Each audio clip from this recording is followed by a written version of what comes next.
إن الحمد لله نحمده ونستعينه ونستغفره ونعوذ بالله من شرور أنفسنا ومن سيئات أعمالنا من يهده الله فلا مضل له ومن يضلل فلا هادي له وأشهد أن لا إله إلا الله وحده لا شريك له وأشهد أن محمدا عبده ورسوله أما بعد يا أيها الذين آمنوا اتقوا الله حق تقاته ولا تموتن إلا وأنتم مسلمون يا أيها الذين آمنوا اتقوا الله وقولوا قولا سديدا يصلح لكم أعمالكم ويغفر لكم ذنوبكم ومن يطع الله ورسوله فقد فاز فوزا عظيما يا أيها الناس اتقوا ربكم الذي خلقكم من نفس واحدة وخلق منها زوجها وبث منهما رجالا كثيرا ونساء واتقوا الله الذي تساءلون به والأرحام إن الله كان عليكم رقيبا எல்லா புகழும் புகழ்ச்சியும் அல்லாஹ் ஒருவனுக்கே உரித்தாகட்டுமாக. அல்லாஹ்வுடைய அருளும் கருணையும் நம் உயிரிலும் மேலான நபிகள் நாயகம் ஸல்லல்லாஹு அலைஹி வஸல்லம் அவர்களின் மீதும் அவர்களை அப்படியே பின்பற்றி வாழ்ந்த சத்திய சஹாபாக்கள் மீதும் தாபீன்கள் தபா தாபீன்கள் மீதும் குறிப்பாக இங்கு நிலவக்கூடிய நம் அனைவரின் மீதும் என்றென்றும் நின்று நிலவட்டமாக. பேரன்புக்குரிய எல்லாம் அல்ல அல்லாஹ்வின் நல்லடியார்களே, அல்லாஹுடைய மாபெரும் கிருபையினால் அவனுடைய அருள் நிறைந்த இந்த ஜும்மாவுடைய தினத்தில் அவன் நம்மீது கடமையாக்கி இருக்கிற இந்த ஜும்மாவுடைய தொழுகையை நிறைவேற்றுவதற்காக நாம் எல்லாம் இங்கே ஒன்று கூடியிருக்கிறோம். எப்படி அல்லாஹ் ரப்புல் ஆலமீன் இந்த இடத்தில் நாம் அனைவரையும் ஒன்று கூட்டினானோ அதே போல நாளை மறுமையிலே அல்லாஹ் தயாரிக்க இருக்கிற சொர்க்கத்திலே உயர்ந்த சொர்க்கமான ஜன்னத்துல் ஃபிர்தௌஸ் என்ற உயர்ந்த சொர்க்கத்தில் நாம் அனைவரையும் ஒன்று சேர்க்க வேண்டும் என்று பிரார்த்தனை செய்தவனாக எனது இந்த உரையை நான் ஆரம்பம் செய்கிறேன். அன்புள்ள சகோதர சகோதரிகளே, இன்றைய ஜும்மா குத்துபாவாக சினிமா ஏற்படுத்தும் தாக்கங்கள் என்ற தலைப்பை நான் தேர்வு செய்திருக்கிறேன். இந்த தலைப்பை நான் தேர்வு செய்ததற்கான காரணம் என்ன என்று கேட்டால், சினிமா இந்த சமுதாயத்தில் எவ்வளவு பெரிய தாக்கத்தை ஏற்படுத்துகிறது என்ற செய்திகளை விளங்குவதற்காகவும், அதே நேரத்திலே எப்படியான தாக்கம் இந்த சமுதாயத்திலே ஊடுருவி அதன்பால் இந்த மக்கள் ஈர்க்கப்படுகிறார்கள் என்பதை விளக்குவதற்காகவும் இந்த தலைப்பை நான் தேர்வு செய்திருக்கிறேன். அன்புள்ள சகோதர சகோதரிகளே, சினிமா என்கிற இந்த அம்சத்தை பொறுத்தவரை பெரும்பாலான உரைகளிலே நேரடியாக சினிமா என்று தலைப்பிட்டு பேசப்படுவதில்லை. ஏன் பேசப்படுவதில்லை என்று கேட்டால், சினிமா என்கிற இந்த அம்சம் இஸ்லாமிய மார்க்கத்தில் எந்த இடத்திலும் அனுமதி இல்லை என்று எல்லா இஸ்லாமிய மக்களுமே அறிந்திருக்கிறார்கள். சினிமாவில் சொல்லப்பட்டுள்ள எந்த ஒன்றுக்கும் இஸ்லாத்தில் சம்பந்தம் இல்லை, சினிமாவில் சொல்லப்பட்டுள்ள அத்தனையும் இஸ்லாத்திலே தடுக்கப்பட்டுள்ளது என்பதை நாம் அறிந்திருக்கிற காரணத்தினால்தான் சினிமா என்கிற அந்த வார்த்தையை பயன்படுத்தி பெரும்பாலும் தலைப்புகள் போடப்படுவதில்லை. ஆனால் அப்படி தலைப்புகள் போடப்பட்டு அதிகமாக பேசப்படாத காரணத்தினால் அதை நாம் எப்படி புரிந்து வைத்திருக்கிறோம் என்றால், சினிமா என்றால் ஒரு பெரிய பாவம் அல்ல, சினிமாவை பார்ப்பதோ இசைகளை கேட்பதோ சினிமாவை ரசிப்பதோ சினிமாவினால் உந்தப்படுவதோ ஈர்க்கப்படுவதோ அது ஒரு பெரிய பாவமாக நாம் கருதவில்லை. அதனால்தான் இன்றைக்கு சர்வ சாதாரணமாக சினிமாவை பார்ப்பவர்களாக, ஆதரிப்பவர்களாக, அதிலே நம்முடைய நேரங்களை செலவிடக்கூடியவர்களாக, அதை குறித்து அதிகமாக மக்களிடத்தில் பேசக்கூடியவர்களாக நாம் மாறி போயிருக்கிறோம். இன்னும் சொல்ல போனால், எந்த அளவுக்கு இன்றைக்கு சினிமாவுடைய மோகம் தாக்கம் நம்முடைய சமூகத்திலே ஊடுருவி இருக்கிறது என்பதை சிந்தித்து பார்த்தால், பெரும்பாலான இஸ்லாமிய மார்க்கத்தை பேசக்கூடிய இஸ்லாமிய தாயிக்கள் கூட சமூகத்திலே 90% மக்கள் சினிமா என்கிற கலாச்சாரத்திலே மூழ்கி இருப்பதை பார்க்கிறோம். குர்ஆன் சுன்னாவை பேசுகிற, தௌஹீதை பேசுகிற மக்கள் மத்தியிலே இஸ்லாமிய மார்க்கத்தை அழைப்பு பணி செய்கிற மக்கள் மத்தியில் கூட இந்த சினிமா என்கிற பார்வும் சர்வ சாதாரணமாக நுழைந்திருக்கக்கூடிய காட்சிகளை பார்க்கிறோம். எந்த அளவுக்கு நுழைந்திருக்கிறது என்று கேட்டால், சமூகத்தால் கட்டாயமாக செய்யப்பட வேண்டிய அந்த வேலைகளை தவிர பெரும்பாலான எல்லா ஓய்வு நேரங்களிலுமே சினிமா என்கிற அந்த மோகத்தால் மூழ்கி இருக்கிறோம். பெரும்பாலும் சமூகத்திலே நாம் செய்கிற வேலைகளை தவிர்த்து பார்த்தால், இந்த இடத்துல போனா நான் வேலை செய்யணும், இந்த இடத்துல போனா சினிமா பார்க்க முடியாது, இந்த இடத்திலே நின்றால் என்னுடைய நேரத்தை செலவிட முடியாது என்ற நேரத்தை தாண்டி எல்லா நேரங்களிலுமே நமக்கு கிடைக்கிற ஓய்வு நேரங்களிலே சினிமா பார்க்கக்கூடிய கலாச்சாரம் சர்வ சாதாரணமாக மாறி இருக்கிறது. அதை தாண்டி சனி ஞாயிறு என்று விடுமுறை நாட்கள் வந்தால் அந்த நாட்களில் எடுத்து பார்த்தாலும் சர்வ சாதாரணமாக எந்த உறுத்தலும் இல்லாமல், எந்த சிந்தனையும் இல்லாமல் நாம் ஒரு பாவத்தை செய்கிறோம், ஒரு தவறை செய்கிறோம், ஒரு ஹராமான செயலை செய்கிறோம் என்ற எந்த உறுத்தலும் இல்லாமல் இது போன்ற சினிமாக்களை ஓய்வு நேரங்களிலே பார்க்கக்கூடிய காட்சிகளை இன்றைக்கு பார்க்கிறோம். அதை தாண்டி சினிமா ஏற்படுத்துகிற தாக்கத்தை சமூகத்தில் எடுத்து பார்த்தால், ஒரு கணவன் மனைவியை கண்டிப்பதில் கூட எப்படி கண்டிக்கிறாரு? மகரிபுக்கு பின்னாடி ஒரு சீரியலோ ஒரு சினிமாவோ பார்த்து கொண்டிருந்தால் கணவன் கண்டிக்கிறவர் நேரத்தை மையப்படுத்தி கண்டிக்கிறார். மகரிபுக்கு பின்னாடி பார்க்க கூடாதுன்னு தெரியாதா, மகரிபுக்கு பின்னாடி சீரியல் பார்க்க கூடாதுன்னு தெரியாதா என்று நேரத்தை மையப்படுத்தி கண்டிப்பதை பார்க்கிறோம். ஏன் நேரத்தை மையப்படுத்துறாரு? பொதுவாக சினிமா கூடாது, சீரியல் கூடாது, இசை கூடாது, பாடல் கூடாது என்று கண்டித்தால் சம்பந்தப்பட்ட சொல்லக்கூடியவர் மாட்டி விடுவார். ஏன்னா அவரே குடும்பத்தோட எல்லா நேரங்களிலும் பார்ப்பார். குறிப்பிட்ட வாங்கு சொல்லுகிற நேரத்திலோ அல்லது மகரிபுக்கு பின்னாலோ அந்த நேரத்தில் மட்டும் கண்டிப்பதற்கு காரணம், மற்ற எல்லா நேரங்களும் சேர்ந்து பார்க்கிறவர் அந்த நேரத்தில் பார்க்காத நேரத்தினால் நேரத்தை வைத்து கணவன் மனைவியோ மனைவி கணவனையோ கண்டிக்கக்கூடிய காட்சிகளை இன்றைக்கு சர்வ சாதாரணமாக பார்க்கிறோம். அதைத்தாண்டி சிந்திச்சு பார்த்தா சினிமா இந்த சமூகத்தில் எப்படியான தாக்கத்தை செலுத்துகிறது என்றால், இன்றைக்கு நம்முடைய அரசியலில் சொல்ல வேண்டியதே இல்லை. இன்றைக்கு நமக்கு இருக்கிற அரசியல் தலைவர்களை எடுத்து பாருங்க. அந்த அரசியல் தலைவர்களாக உருவாவதற்கு காரணம் என்ன? பெருசா போராட்டம் நடத்தினாரு, ஆர்ப்பாட்டம் நடத்தினார், நிறைய மக்களிடத்திலே போய் ஒவ்வொரு வெள்ளத்திலும் ஓடோடி போய் வேலை செய்தார், அவர்களுக்கு பணம் கொடுத்தார், பொருள் கொடுத்தார், தன்னுடைய நேரத்தை எல்லாம் ஏழை எளிய மக்களோடு செலவழித்தார். அந்த காரணத்தினால் தலைவராக வருகிறார்களா? இல்லை.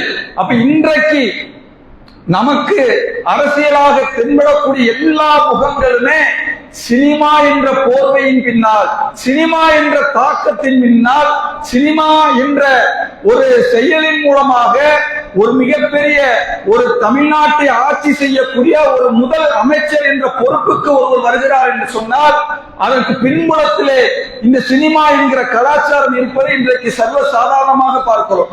எனவே அன்புள்ள சகோதர சகோதரிகளே, அப்ப சினிமா நம்முடைய சமூகத்தில் ஏற்படுத்துகிற தாக்கம் சாதாரண தாக்கம் அல்ல, மிக மோசமான ஒரு தாக்கத்தை ஏற்படுத்துகிறது. கண்ணுக்கு முன்னால் ஒவ்வொருவருமே அதை பார்த்து வருகிறோம்.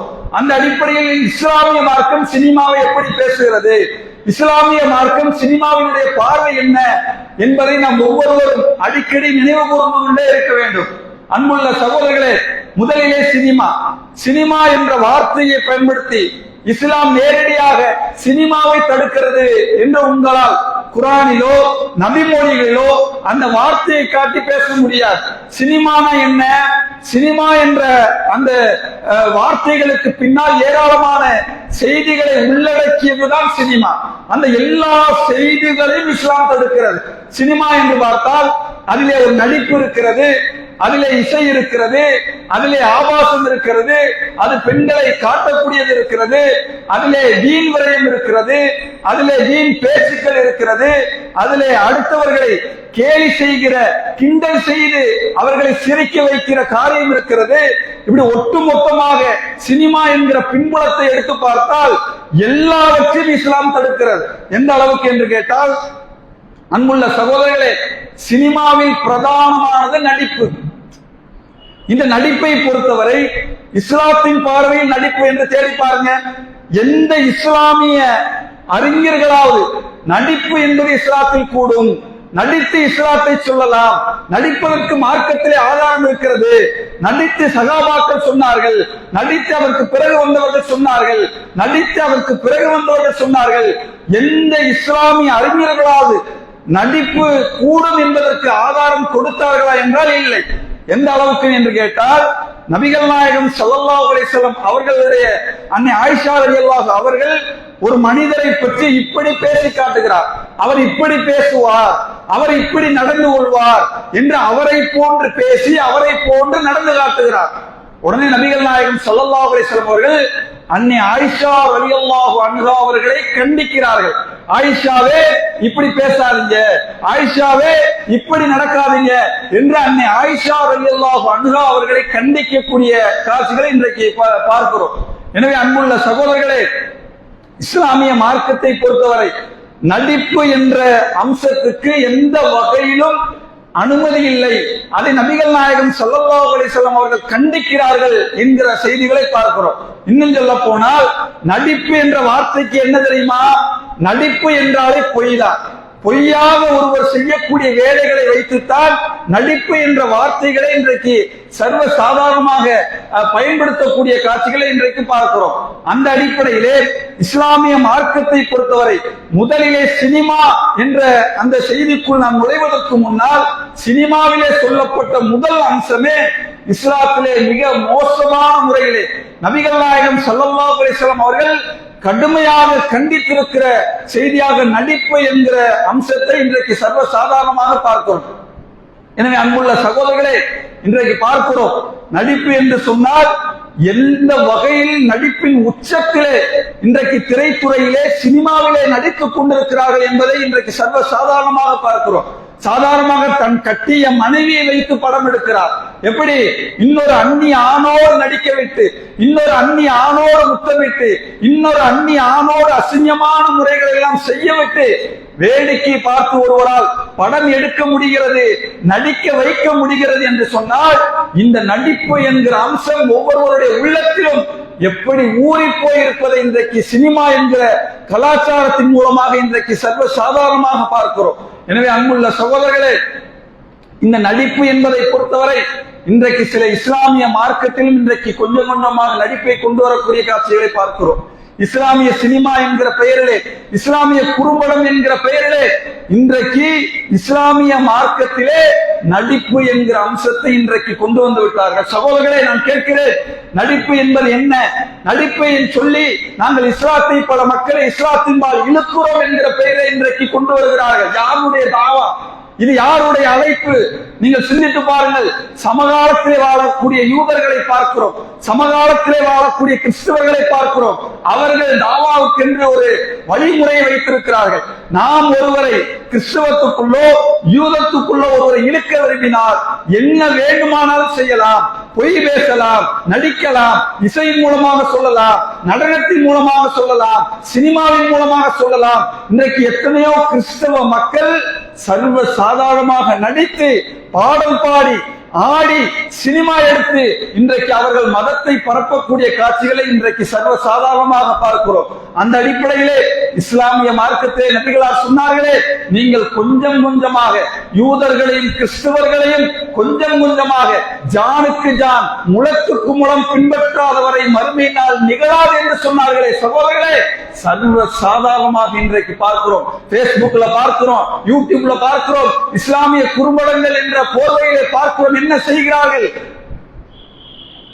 இஸ்லாமிய தாவா நாங்கள் நடித்து இஸ்லாத்தை பிரமத மக்களிடத்திலே சொல்ல போகிறோம் என்கிற போர்வையிலே இன்றைக்கு சர்வ சாதாரணமாக நடித்து இஸ்லாத்தை சொல்லக்கூடிய காட்சிகளை பார்க்கிறோம். அன்புள்ள சகோதரர்களே, எந்த இடத்திலும் இஸ்லாம் அனுமதிக்கவில்லை.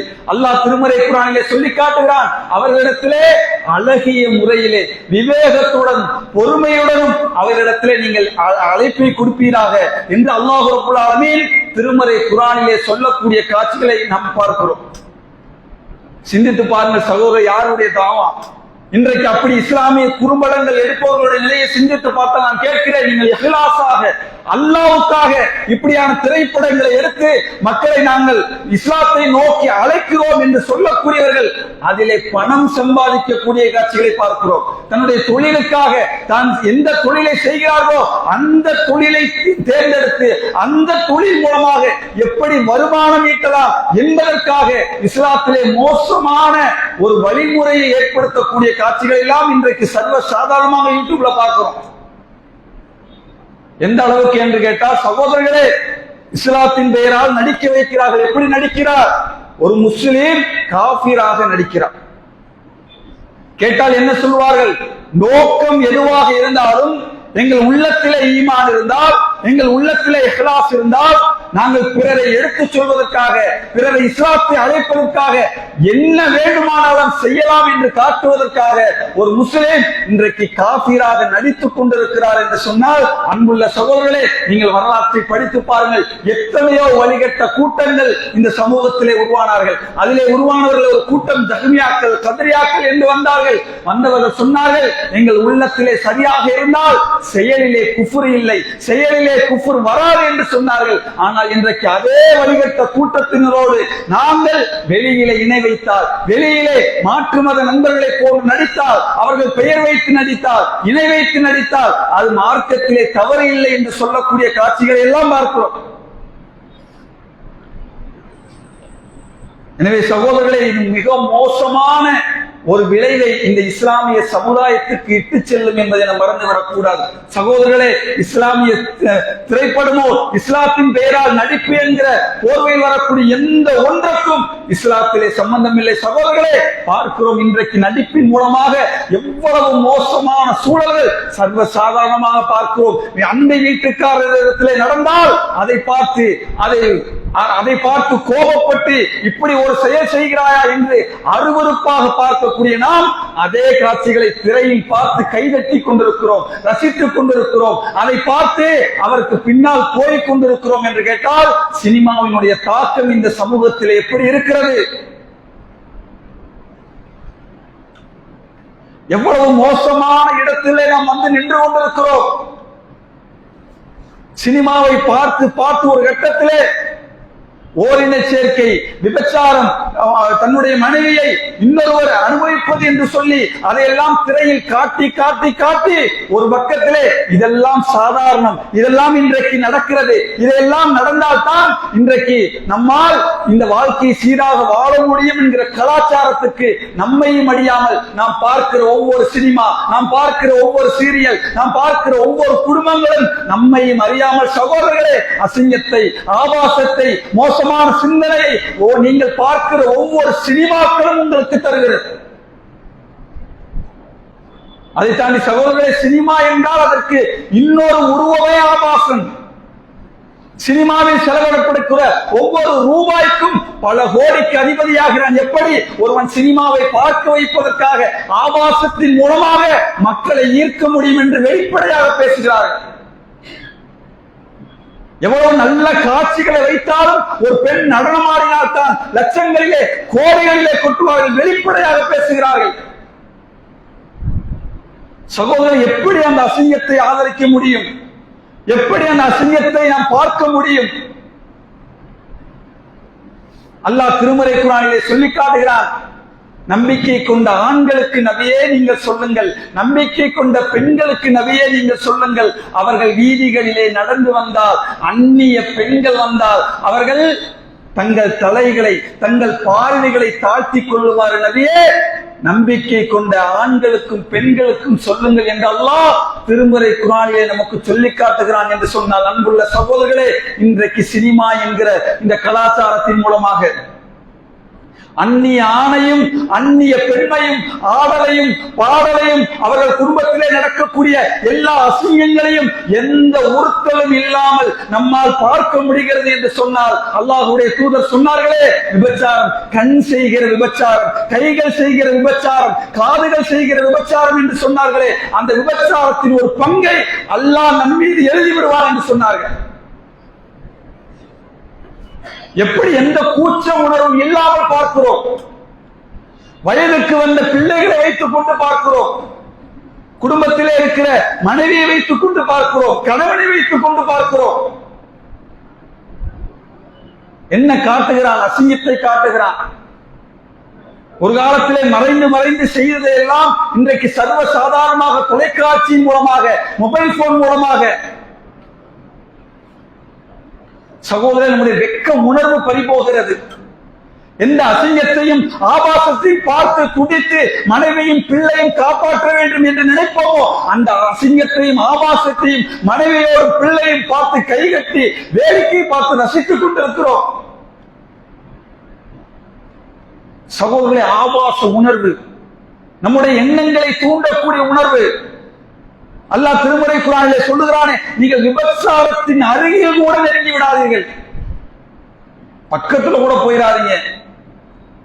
சகோதரர், குறிப்பாக பெண்கள் மத்திய இன்றைக்கு சினிமா பெரிய பாவம். ஆனா சீரியல் சின்னதுதானே, அதுல என்ன?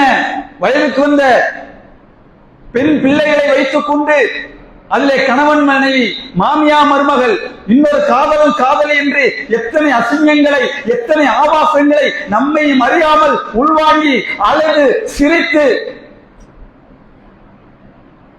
நம்முடைய எண்ணங்களையும் சிந்தனைகளையும் கற்பனைகளையும் நாம் இழந்து கொண்டிருக்கிறோம் என்று சொன்னார். சகோதரர்களே, அல்லாஹ் திருமறை குர்ஆனிலே சொல்லி காட்டுகிறான், இன்ன பத்ஷ ரப்பிக்க லஷதீத், அல்லாஹ்வின் பிடி கடுமையானது என்று சொல்லுகிறான். முழுக்க முழுக்க ஆபாசத்தையும் அசிங்கத்தையும் தாங்கி இருக்கிற சினிமா நம்மால் பார்க்க முடிகிறது என்று சொன்னால் ஈமான் எங்கே? சகோதரி, இசை, நீங்கள் சினிமாவில் காட்டப்படுகிற ஒவ்வொரு துறையும் எடுத்து பாருங்கள், ஒவ்வொரு செயலையும் எடுத்து பாருங்கள். நபிகள் நாயகம் ஸல்லல்லாஹு அலைஹி வஸல்லம் அவர்கள் சொன்னார்கள், நாளை மறுமை நாளிலே நெருக்கத்திலே என்னுடைய சமுதாயத்திலே ஒருவர் வருவார்கள், அவர்கள் விபச்சாரத்தை அனுமதிப்பார்கள், அவர்கள் மதுவை அனுமதிப்பார்கள், அவர்கள் இசையை ஹலாலாக்குவார்கள். சகோதரர், இன்றைக்கு எந்த அளவுக்கு மாறி போயிருக்கிறோம் என்று கேட்டால், இசை இல்லாத இடங்கள் இல்லை, இசை இல்லாத வேலை இல்லை. இசை இல்லாமல் என்னால் ஒரு நாள் கூட, ஒரு மணி நேரம் கூட என்னால் இருக்க முடியாது என்ற நிலையிலே இன்றைக்கு இசையிலே மூழ்கி இருக்கிற இளைஞர்களை, வாலிபர்களை, பெண்களை, வயதானவர்களை பார்க்கிறோம். நபிகள் நாயகம் ஸல்லல்லாஹு அலைஹி வஸல்லம் அவர்கள் மறுமை நாளினுடைய அடையாளமாக இசையை சொன்னார்கள். நான் கேட்கிறேன், எந்த இஸ்லாமிய அறிஞராவது, மற்ற மார்க்க விஷயங்களில் கூட சில இஸ்லாமிய அறிஞர்கள் கூடும் என்பார்கள், கூடாது என்பார்கள். ஆனால் இசை பொறுத்தவரை எல்லா இஸ்லாமிய அறிஞர்களும் சொன்ன, அனைவரும் ஏற்றுக்கொண்ட ஒரு செய்தி, இசைக்கும் இஸ்லாத்துக்கும் அனுமதி இல்லை, இசை இஸ்லாத்திலே தடுக்கப்பட்டது என்று சொன்னார்கள். நான் கேட்கிறேன் சகோதரர், என்றைக்காவது ஒரு பாடலை கேட்கிற பொழுது அல்லாஹுவால் தடுத்தது, அல்லாஹுவால் மறுமை நாளுக்குரிய அடையாளமாக நபிகள் நாயகம் ஸல்லல்லாஹு அலைஹி வஸல்லம் அவர்கள் சொன்னது, இந்த இசையை கேட்பது என்னுடைய உள்ளத்தை மரணிக்க செய்யும், இந்த இசையை கேட்பது நாளை மறுமையிலே எனக்கு தண்டனை வாங்கி தரும், இந்த இசையை கேட்பதற்காக தௌபா என்ற அம்சத்தை என்றைக்காவது ஒரு இசையை கேட்கும் போது நினைத்திருக்கிறோமா? பல பேர் கேட்கிறோம், எந்த சிந்தனையும் நமக்கு இல்லை, அல்லாஹ்விடத்திலே பதில் சொல்ல வேண்டுமே என்ற சிந்தனை இல்லை. குறிப்பாக சொல்ல வேண்டும் என்று சொன்னால், சில இஸ்லாமிய கட்சிகள், இயக்கங்கள் தங்களுடைய தலைவர்களுடைய புகைப்படங்களுக்கு பின்னால் சகோதரர்கள் இசையை தெளிப்பார்கள். நான் கேட்கிறேன், அன்புள்ள சகோதரர்களே, நாளை மறுமையிலே அல்லாஹ் உங்கள் அனைவரையும் தனித்தனியாக விசாரணை செய்வார். எந்த தலைவரும் உங்களோடு வரமாட்டார், உங்கள் மனைவி வரமாட்டார், உங்கள் பிள்ளை வரமாட்டார், உங்கள் பெற்றோர் வரமாட்டார். நாளைக்கு உங்களுக்கும் இறைவனுக்கும் நடக்கிற தனிப்பட்ட விசாரணை. சகோதரர்களே, நீங்கள் உங்கள் தலைவருடைய புகைப்படங்களுக்கு பின்னால் இசையை பயன்படுத்துவீர்கள் என்று சொன்னால், அன்புள்ள சகோதரர்களே, அல்லாஹ்வை நீங்கள் பயந்து கொள்ள வேண்டும். எந்த தலைவருக்காக நீங்கள் ஒரு பொழுதும் நபி மொழியை புறக்கணித்து விடக் கூடாது. இந்த இசையை போட்டாதான் என் தலைவர் எல்லா மக்களிடத்திலும் போய் சேருவார், அன்புள்ள சகோதரர், கண்ணியம் யாருடைய கையிலே? படைத்தவனுடைய கையிலே இருக்கிறது. உங்கள் தலைவர் ஒருவேளை நீங்கள் நேசிப்பவராக இருந்தால், ஒருவேளை அவர் இஹ்லாஸோடு இருந்தால், ஒருவேளை அவர் அல்லாஹ்விடத்திலே கொண்டு போய் அல்லாஹ் அவரை சேர்க்க வேண்டும் என்று முடிவெடுத்தால், நீங்கள் இசையை பயன்படுத்தி சேர்க்க வேண்டிய அவசியம் இல்லை. அல்லாஹ் உங்கள் தலைவரை கொண்டு போய் சேர்ப்பார்.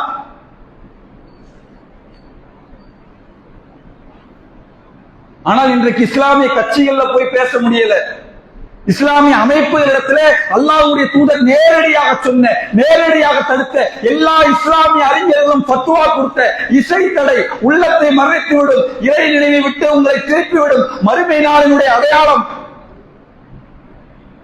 பகிரங்கமாக பேச முடியாத ஒரு சூழல் இந்த சமுதாயத்திலே, இஸ்லாமிய இளைஞர்கள் மத்தியிலே, அமைப்பு மத்தியிலே, இயக்கங்கள் மத்தியிலே வந்திருக்கிறது என்று சொன்னால், சகோதரர்களே, எந்த இடத்திலே இஸ்லாத்தை வைத்திருக்கிறோம் என்று நம்மை நாமே சுய பரிசோதனை செய்ய வேண்டும்.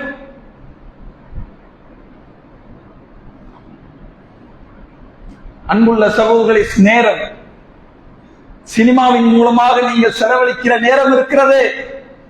அல்லாஹ் குர்ஆனிலே சொல்லி காட்டுகிறான், வல் அஸ்ர், காலத்தின் மீது சத்தியமிட்டு சொல்கிறான். சகோதரர்களே, சின்ன அத்தியாயம், நம்ம அத்தனை பேரும் பல தடவை இந்த அத்தியாயத்தை ஓதி இருக்கிறோம், பல தடவை இந்த அத்தியாயத்தின் பொருளை அறிந்திருக்கிறோம். அல்லாஹ் காலத்தின் மீது சத்தியமிட்டு சொல்லுகிறான். எப்படி சொல்லுகிறான்?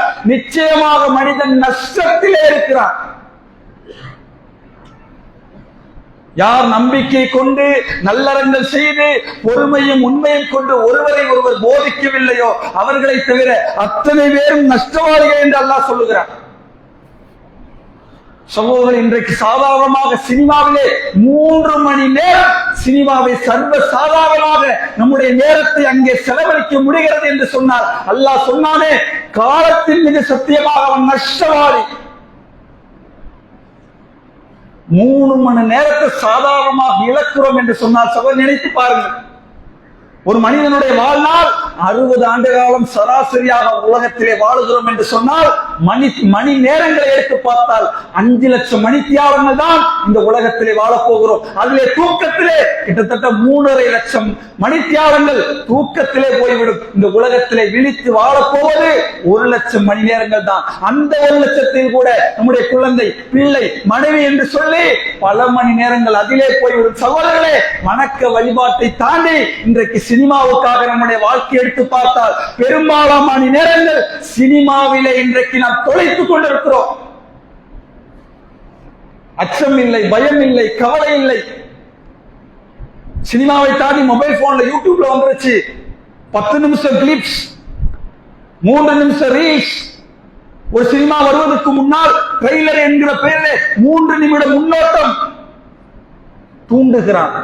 உங்களை சினிமாவை பார்க்க வைக்க எப்படியெல்லாம் தூண்ட முடியுமோ அப்படியெல்லாம் தூண்டுகிறார். உங்கள் கற்பனை திறனை, உங்கள் நேரத்தை அவன் முதலீடாக பயன்படுத்தி லட்சங்களிலே, கோடிகளிலே புரளுகிறார்.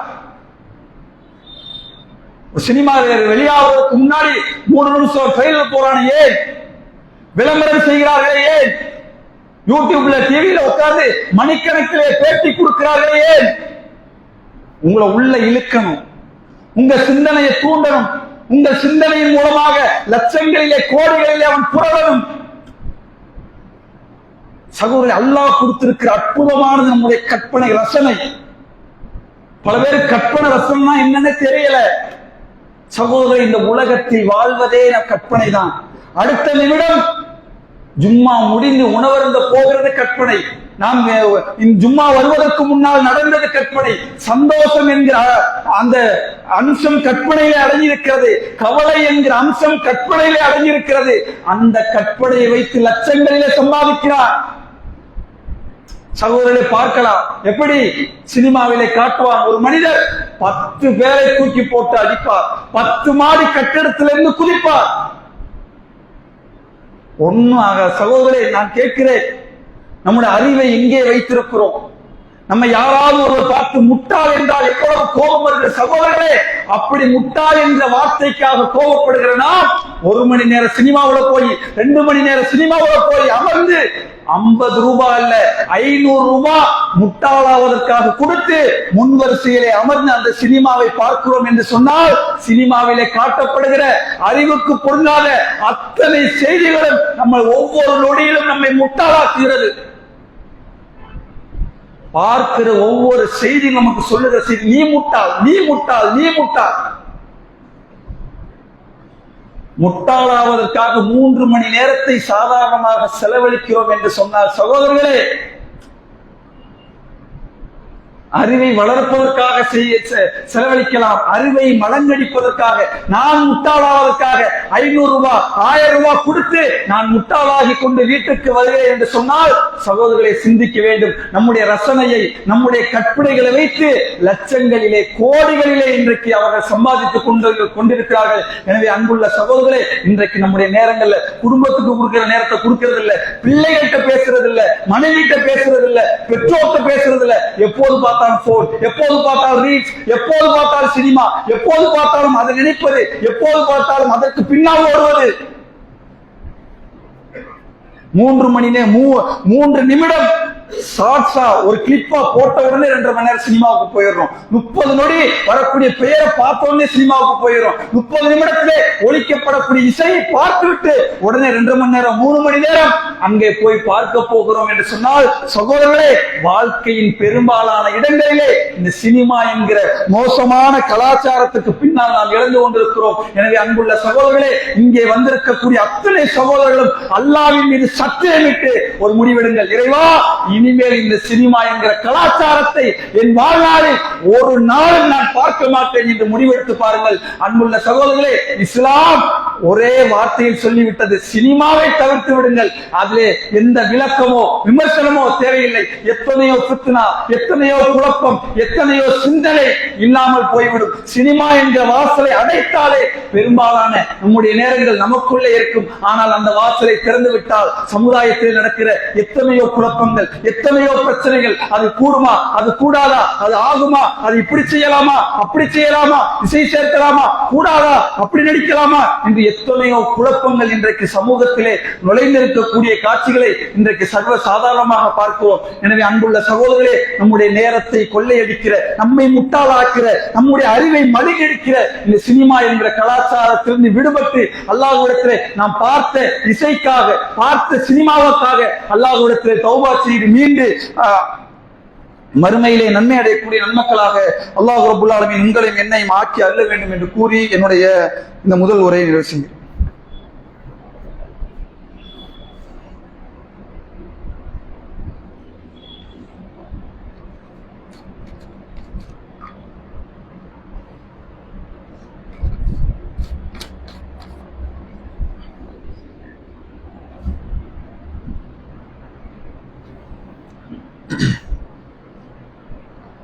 அன்புள்ள சகோதர சகோதரிகளே,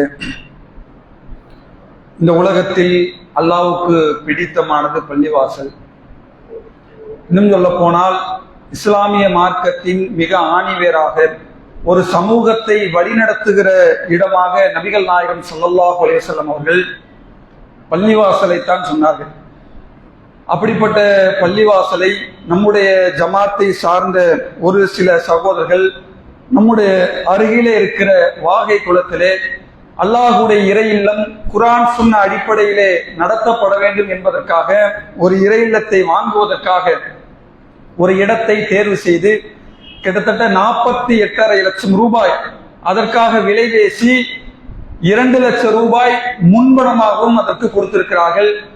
இன்னும் அந்த பள்ளிவாசலுக்கான தேவை 46 லட்சம் ரூபாய் தேவைப்படுகிறது. 2 மாத இடைவெளியிலே அந்த கடனை அடைக்க வேண்டும் என்ற அக்ரிமெண்ட்ல என்ற ஒப்பந்தத்தின் பெயரிலே அந்த இடத்தை அவர்கள் வாங்கியிருக்கிறார்கள். எனவே அந்த இடத்தை முடிப்பது, அல்லாஹ்வுக்காக ஒரு இறை இல்லத்தை ஏற்படுத்தி தருவது என்பது நபிகள் நாயகம் ஸல்லல்லாஹு அலைஹி வஸல்லம் அவர்கள் மறுமையிலே மிகப்பெரிய நன்மைகளை நமக்கு தரும் என்று சொன்னார்கள். யார் ஒருவர் இந்த உலகத்திலே அல்லாஹ்வுக்காக ஒரு பள்ளிவாசலை கட்டுவாரோ அவருக்காக நாளை மறுமையிலே அல்லாஹ் ரப்பல் ஆலமீன் சுவனத்திலே ஒரு மாளிகையை தருவார் என்று அல்லாஹ்வுடைய தூதர் சொன்னார்கள்.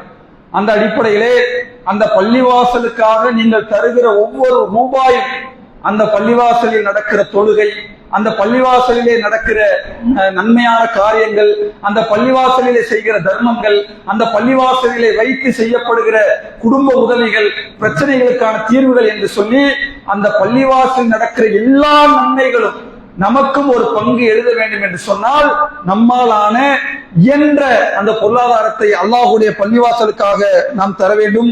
அந்த அடிப்படையிலே அந்த பள்ளிவாசலுடைய ஒரு சதுர அடியாக 1750 ரூபாய் முடிவெடுத்திருக்கிறார்கள். கிட்டத்தட்ட 2800 சதுர அடி பேசப்பட்டிருக்கிறது. ஒரு சதுர அடி 1750 ரூபாய். ஒரு நபர் தொழுவதற்குரிய இடமாக 10,500 ரூபாய் நிர்ணயித்திருக்கிறார்கள். அந்த அடிப்படையிலே இங்கே இருக்கக்கூடிய சகோதரர்கள் அந்த பள்ளிவாசல் இறை இல்லம் நாளை மறுமை நாள் வரைக்கும் அங்கே நடக்கிற தொடர்ந்து நன்மைகள் நமக்கு கிடைக்க வேண்டும் என்று சொன்னால் அந்த பள்ளிவாசலுக்காக நம்முடைய பங்களிப்பை கொடுத்து நாளை மறுமையிலே அதற்காக கூலியை பெறக்கூடிய நன்மக்களாக அல்லாஹ் ரப்புல் ஆலமீன் உங்களையும் என்னையும் ஆக்கி அருள வேண்டும் என்று கூறி என்னுடைய இந்த உரையை